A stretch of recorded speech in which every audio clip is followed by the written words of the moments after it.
America में किसी के मरने के बाद उसकी संपत्ति पर दो तरह के टैक्स लगते हैं, स्टेट टैक्स यानी कि संपत्ति टैक्स और इनहेरिटेंस टैक्स यानी कि विरासत टैक्स। इसमें जो इनहेरिटेंस टैक्स यानी कि विरासत टैक्स है वो पूरे अमेरिका में नहीं बल्कि अमेरिका के 5-6 राज्य जो हैं उनमें ही लगता है, जैसे अलोवा, केंटाकी, मैरीलैंड, नेब्रास्का, न्यू जर्सी और पेंसिल्वेनिया।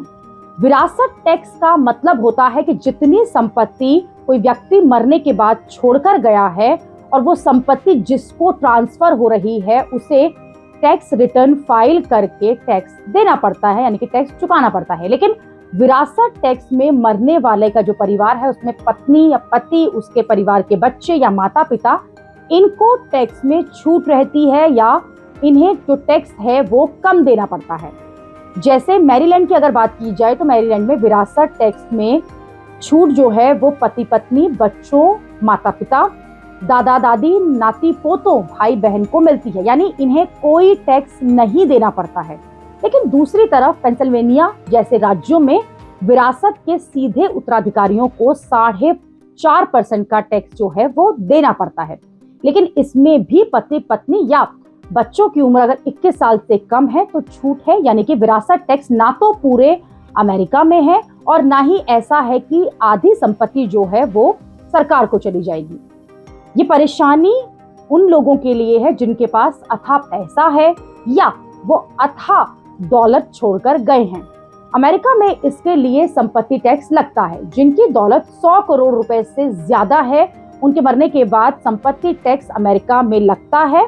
अमेरिका में अमीरों पर ये टैक्स जो है, ये संपत्ति टैक्स की जो दर है वो 18% से लेकर 40% के बीच होती है और ये अलग अलग राज्यों में अलग अलग दर से ली जाती है।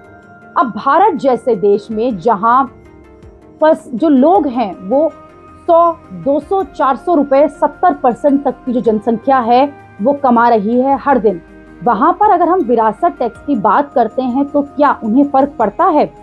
सच ये है कि भारत में 40% जो संपत्ति है उस पर 1% अमीर जो लोग हैं उनके पास है। देश के 10,000 सबसे अमीर लोग जो हैं उनके पास औसतन 2200 करोड़ रुपए की संपत्ति है।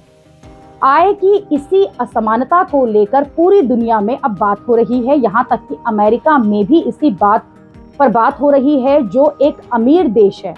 अमेरिका में तो जो बाइडेन ने यहाँ तक कह दिया कि अगर नवंबर में वो अमेरिकी राष्ट्रपति का चुनाव जो है वो जीत जाते हैं तो अमेरिका में 800 करोड़ से ज्यादा की संपत्ति वाले अमीरों पर 25% का टैक्स लगा देंगे। अमेरिका में ये बात हो रही है जो जो सुपर रिच हैं जिनके पास अथाह दौलत है वो क्यों एक आम नागरिक से कम टैक्स भर रहे हैं।